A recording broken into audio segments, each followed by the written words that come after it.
Hello दोस्तों, मैं नीलकमल वार्ष्णेय नीलकमल recipe में आपका बहुत बहुत स्वागत करती हूँ। और आज मैं आपके सामने इतने अच्छे से किचन टिप्स लेकर आई हूँ जिनके बारे में आपको पता भी नहीं होगा, और ये आपका बहुत ज़्यादा कीमती समय भी बचाएंगे और साथ ही आपका पैसा भी बचाएंगे। तो चलिए अपनी वीडियो की तरफ चलते हैं।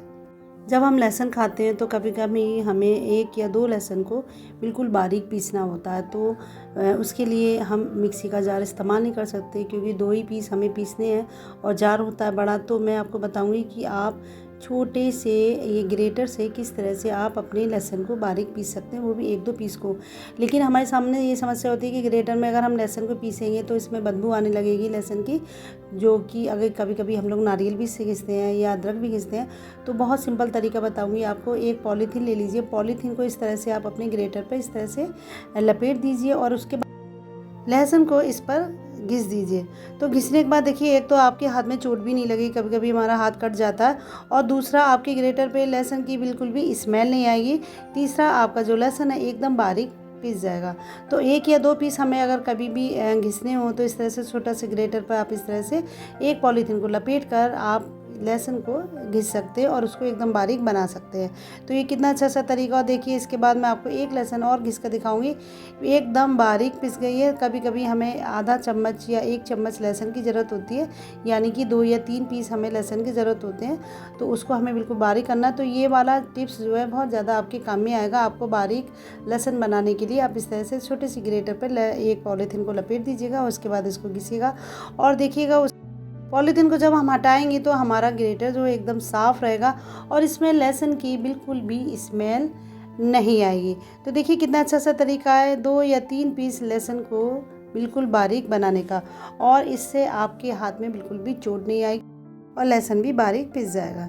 इसके बाद मेरी अगली टिप्स है, अक्सर हमारे पेड़ पौधों में सफ़ेद रंग के कुछ कीड़े जैसे हो जाते हैं जो कि पेड़ के पत्तों पे या उनकी डालियों पे चिपक जाते हैं, जिससे पौधों की ग्रोथ रुक जाती है और जो कलियां होती हैं वो सूखने लगती हैं और पत्ते पीले पड़ने लगते हैं, और जो पौधा है धीरे धीरे पूरा सूख जाता है और साथ ही उसमें चींटियां भी लगनी शुरू हो जाती हैं। तो इस तरह से बचने का उपाय मैं बताऊंगी कि आप अपने पौधों को इस मिलीबग से कैसे बचा सकते हैं, जिससे आपका पौधा जो है एकदम हरा भरा रहे। देखिए, मैंने कितने सारे आपको ये दिखाए हैं सफ़ेद रंग के, ये जो छोटे छोटे से कीड़े होते हैं चिपके रहते हैं पेड़ की डालियों से, और ये जो है हमारे पौधों को और हमारे प्लांट्स को एकदम ख़राब करना शुरू कर देते हैं। तो इसके लिए बहुत ही अच्छा सा मैं उपाय बताऊंगी आपका, एकदम घरेलू उपाय है। आपको कुछ भी पैसा खर्च करने की ज़रूरत नहीं है। बस आप 1 कटोरे में लीजिएगा पानी, सादा पानी लीजिएगा, और उसके बाद आपकी जो एक्सपायरी दवाइयाँ होती हैं, जो एक्सपायरी कैप्सूल्स होते हैं जिनको हम फेंक देते हैं, वो आपके इस काम में बहुत ज़्यादा आएंगे। तो मैंने लिए हैं 2 कैप्सूल, केवल 2 ही लेना है, ज़्यादा नहीं लेना है। तो 2 कैप्सूल को आप 1 कटोरे पानी में इस तरह से निकाल कर डाल दीजिए। देखिए, इसमें पाउडर सा निकलेगा, इसको आप डालकर इसको चम्मच से अच्छे से चला दीजिएगा। ये जो कैप्सूल होते हैं ये हमारे पेड़ पौधों की ग्रोथ को बढ़ाते हैं, और साथ ही जो कीड़े मकोड़े पेड़ पौधों में लग जाते हैं, चींटियाँ लग जाती हैं, वो बिल्कुल दूर हो जाएंगी। तो देखिए, मैंने ये 2 कैप्सूल खोल कर इसमें जो पाउडर निकला था वो मैंने कटोरे में डाल दिया, और इसको हम अच्छे से चला लेंगे। और चलाने के बाद मैं लूँगी 1 छोटा चम्मच सर्फ, कोई भी सर्फ जो आप अपने घर में इस्तेमाल करती हो, 1 छोटा चम्मच लेना है। इसको हम डाल देंगे पानी में, और डालने के बाद इसको अच्छे से मिला लेंगे। तो जो कैप्सूल का पाउडर है और ये जो सर्फ पाउडर है ये अच्छे से पानी में मिक्स हो जाए। और इसके बाद हम कोई भी स्प्रे बोतल हो या कोई भी आप एक खाली बोतल ले लीजिए जिसके ढक्कन में आपने छोटे छोटे छेद किए हैं, तो वो स्प्रे बोतल का काम करेगी। तो इस तरह से देखिए, मैंने ये पूरा मिक्स कर लिया। मिक्स करने के बाद एक छोटी सी मैंने बोतल ली है, और इस बोतल में मैं ये जो मैंने घोल बनाया है पूरा इसमें भर लूँगी। और इसके बाद हम इसको पेड़ पौधे पे छिड़केंगे तो जो भी मिली बग गई, छोटे छोटे सफ़ेद सफ़ेद जो कीड़े होते हैं जो हमारे पेड़ पौधों को ख़राब कर देते हैं, इससे दूर हो जाएगा। तो आप हर हफ्ते इसको कीजिएगा, तो इससे आपके पेड़ पौधे एकदम हरे भरे बने रहेंगे। आपको हफ्ते में केवल 1 बार ये करना है, और धीरे धीरे सारे कीड़े और जो चींटियाँ मिट्टी में लग जाती हैं, जो गमले की मिट्टी में चींटियाँ हो जाती हैं, वो चींटियाँ भी दूर हो जाएंगी, और साथ ही ये मिली बग भी आपके पौधों से बिल्कुल हट जाएगा और आपके पौधे एकदम हरे भरे हो जाएंगे। ये देखिए, मैंने एक छोटी बोतल में इसको भर लिया, जो बचा है उसको भी मैं अगली बार इसके बोतल में भर कर इसको इस्तेमाल करूँगी। तो देखिए, इस तरह से हमें अपने प्लांट्स पर इस तरह से इसको स्प्रे करना है, कि जिससे जो है जो भी मिलीबग लगी हुई यानी जो भी छोटी छोटी कीड़े लगे हुए सफ़ेद रंग के वो बिल्कुल दूर हो जाएंगे और आपका पौधा जो है पहले जैसा हरा भरा हो जाएगा। तो देखिए मैंने ये इस तरह से डाल दिया। इस तरह से आप बोतल में भर कर अपने प्लांट्स में डाल दीजिएगा। आपके पौधे बिल्कुल ठीक हो जाएंगे। जो भी सफ़ेद सफ़ेद कीड़े हैं, जो भी चींटियाँ लगी रहती हैं मिट्टी में, वो चींटियाँ बिल्कुल दूर हो जाएंगी, कीड़े बिल्कुल दूर हो जाएंगे। ये बहुत अच्छा सा उपाय है, लेकिन इसको हफ्ते में केवल एक ही बार कीजिएगा और जब आपका पौधा बिल्कुल ठीक हो जाए इसको आप फिर मत कीजिएगा। देखिए कितना अच्छा सा ये तरीका है आपने पौधों को हरा भरा बनाने का, और साथ ही पौधों की ग्रोथ भी अच्छी हो जाएगी, क्योंकि ये जो सफ़ेद वाले कीड़े हैं ये पौधों की ग्रोथ को रोक देते हैं, पौधा सूख जाता है और इस तरह से आपका पौधा एकदम हरा भरा रहेगा, वो सूखेगा नहीं और आपके पौधों की ग्रोथ भी बहुत अच्छी सी हो जाएगी। तो आपके पौधों में अगर ये समस्या है तो आप इसका इस्तेमाल कीजिएगा और आपके पौधे एकदम पहले जैसे हरे भरे बने रहेंगे। तो ये बहुत अच्छी सी टिप्स है, इसको आप ज़रूर कीजिएगा। इसके बाद मेरी अगली टिप्स है, देखिए ये है अचार। ये आम के अचार में मैंने चम्मच डाली थी 3-4 दिन बाद, और देखिए चम्मच पड़ी रह गई और इसके बाद चम्मच में लग गई जंग, और देखिए ये धीरे धीरे अचार भी ख़राब होना शुरू हो गया, क्योंकि चम्मच जो है स्टील की है और अचार में नमक होता है, तेल होता है, जिससे चम्मच में जंग लगनी शुरू हो जाती। देखिए काला काला से ये मसाला हो गया। इस तरह से हमारा पूरा अचार जो है एकदम बेकार हो जाएगा, जो कि हमारे स्वास्थ्य के लिए बहुत ही ज़्यादा ख़राब रहेगा।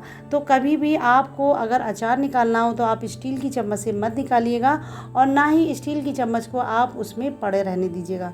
आपको केवल लेना है प्लास्टिक की या लकड़ी की चम्मच।